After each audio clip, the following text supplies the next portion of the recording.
എൻ്റെ വണ്ടി പിടിച്ച ജിജി സാറ്, അതായത് അന്നത്തെ മറ്റേ ഡെപ്യൂട്ടി റേഞ്ചർ, അന്നത്തെ രാജു കുര്യൻ സാറ്, മറ്റേ DFO സാറ്, ആ പുള്ളിയായിട്ട് സംസാരിച്ച രാജാ സാറ്, അതായത് ദേവികുളം MLA സാറ്, ഇവർ 3 പേരെ കൂടി എനിക്ക് ഒരു ടേബിളിൽ ഇരുന്ന് കാരണം എനിക്ക് എൻ്റെ വണ്ടി വിട്ട് കിട്ടണം. ഇവർ തമ്മിൽ സംസാരിച്ചിട്ട് എനിക്ക് കുറഞ്ഞ തുകയ്ക്ക് വണ്ടി കിട്ടാൻ 5 വർഷക്കാലമായി.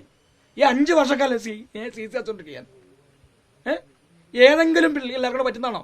ഞാൻ മറ്റൊരു വണ്ടിയെ പണിക്ക് പോയിട്ട് എൻ്റെ പെണ്ണിനെയും പിള്ളേരെയും പട്ടിണിക്കിട്ട് അവർ തൊഴിലുറപ്പിനും കാര്യം പോയിട്ട് അവർ പിള്ളേരുടെ കാര്യം നോക്കും. ഞാൻ ഈ വണ്ടിക്ക് വേണ്ടി മറ്റുള്ള വണ്ടിയെ പണിക്ക് പോയിട്ട് ഇന്ന് CC വെച്ചോണ്ടിരിക്കുക. എനിക്ക് ആ പടം 40-44 വയസ്സായേ ഉള്ളൂ.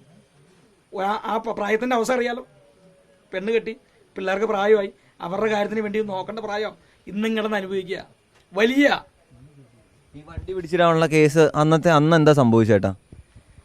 ചേട്ടാ, അന്ന് വണ്ടി പിടിച്ച ഒരു പെരത്രയ്ക്ക് വേണ്ടി ചെന്ന് വലിച്ച മണ്ണ് വലിച്ച അവരുടെ റിസർവാനത്തിൽ കയറി പണി ചെയ്യുന്നുണ്ട് സംഭവമുണ്ട്. അങ്ങനെയുള്ള എൻ്റെ വണ്ടി പിടിച്ചിട്ടുണ്ട്. ഇന്ന് ആ സ്ഥലം ഇന്ന് വരെ പിടിച്ചിട്ടുണ്ട്. അവർ തൊട്ടടുത്ത് റിസർവ് ഫോറസ്റ്റ് ആയിരുന്നോ? റിസർവ് ഫോറസ്റ്റ് എന്ന് പറഞ്ഞാൽ ഒരു 10 മീറ്റർ അപ്പുറയാ. ഇവരുടെ ജെണ്ട എല്ലാവരും ഇട്ടിട്ടുണ്ട് അവിടെ. ആ ജെണ്ടയ്ക്കുള്ളിലേക്ക് കയറിയോ അതിനേക്കാളും 10 മീറ്റർ ഇപ്പറേ വർക്ക് ചെയ്തുള്ളേ. അവരുടെ മേഖല കയറി വർക്ക് ചെയ്തിട്ടോ ഒന്നുമില്ല. ഇതെല്ലാം ചെയ്തു, എല്ലാ പണി നേരിക്കട്ടെ.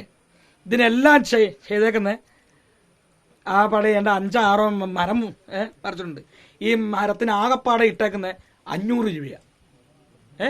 ഈ 500 രൂപയ്ക്ക് അന്ന് ഞാൻ വണ്ടി എടുത്തേ ഈ 30 ലക്ഷം രൂപ വിലയുള്ള വണ്ടി ഒരു 500 രൂപയ്ക്ക് വേണ്ടി അതിന് 10 മടങ്ങ് ഒരു 5000 രൂപ അടപ്പിച്ചിട്ട് എൻ്റെ വണ്ടി പടത്തില്ല.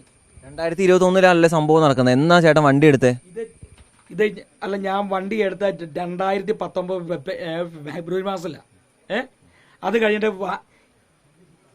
ഇതിൻ്റെ അകത്ത് ഈ പറയുന്ന വർക്ക് കഴിഞ്ഞിട്ട് 1 വർഷം കഴിഞ്ഞിട്ടാണ് വണ്ടി പിടിക്കുന്നത്. ആ വണ്ടി പിടിക്കുന്ന ഏതിൻ്റെ കേസിനാ അറിയോ? ഇതിന് കേസുണ്ട്. ഈ പുള്ളിയുടെ പേരിൽ ഈ കേസിനൊരു ഒത്തുതീർപ്പ് ഉണ്ടാക്കിയില്ലെങ്കിൽ പുള്ളിയുടെ തൊപ്പി പോവും, പുള്ളിയുടെ മറ്റെന്തൊക്കെയോ പോകുമെന്ന് പറയാം. എൻ്റെ കാല് പിടിച്ച് പട്ടിയെ പോണൊക്കെ കാല് നക്കിയിട്ടാണ് ജിജി സന്തോഷം എന്ന് പറഞ്ഞാൽ മറ്റേ ജിജി സന്തോഷം എന്ന് പറഞ്ഞ ആൾക്ക് ഞാൻ വണ്ടി വിട്ടു കൊടുക്കുന്നത്. ഞാൻ വണ്ടി കൊണ്ട് ഇട്ടു കൊടുത്തിട്ട് അനുഭവിക്കുന്ന ഡെപ്യൂട്ടി റേഞ്ച് ഓഫീസർ ആയിരുന്നോ? അത് തന്നെ. ആ പുള്ളിക്ക് കൊണ്ട് വണ്ടി ഇട്ട് കൊടുത്തിട്ട് എന്നെ ഇതിൻ്റെ അകത്ത് കയറിയിട്ട് 10 പേര് വട്ടം നിൽക്കുക.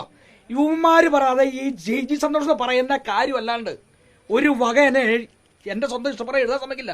പുള്ളി പറയുന്ന കാര്യം ഞാൻ പറഞ്ഞു എഴുതിയില്ലെങ്കിൽ എന്നെ തല്ലും. എല്ലാവരും ചുറ്റും നിൽക്കുക. പരാതി കൊടുത്തിട്ട് ഇതുവരെ നടപടി ഉണ്ടായില്ല. എല്ലാവർക്കും ഈ പരാതി കൊടുക്കേണ്ട കാര്യം ഇല്ലല്ലോ. ഇവര് തന്നെ പറയാനോട് വണ്ടി വിട്ടു തരാം, കൊച്ച നിനക്ക് വണ്ടി വിട്ടു തന്നേക്കാം, ഒരു കുറഞ്ഞ വായിക്ക് വണ്ടി വിട്ടു തന്നേക്കാം ഇന്ന് പറയണ. ഇന്ന് വരെ എന്നോ പറഞ്ഞു. അതായത് ഒരു 4-4 വർഷം മുന്നേ പറഞ്ഞ കേസാ. ഇന്ന് വരെ എനിക്ക് വണ്ടി വിട്ടു തന്നില്ല. അങ്ങനെയാണ് ഈ വണ്ടി കിടക്കുക തന്നെ ഇവിടെ. എൻ്റെ കുറേ കുഞ്ഞുനാളുമുള്ള ജസ്റ്റ് ആഗ്രഹമായിരുന്നു ഓപ്പറേറ്ററാണോ. ഓപ്പറേറ്ററായി കുറേ വർഷക്കാലത്തിന് ഒരു കൂട്ടി കുറേ ലോണും കാര്യം എടുത്തു. ഇന്നും അടച്ചുകൊണ്ടിരിക്കാൻ പറ്റില്ല.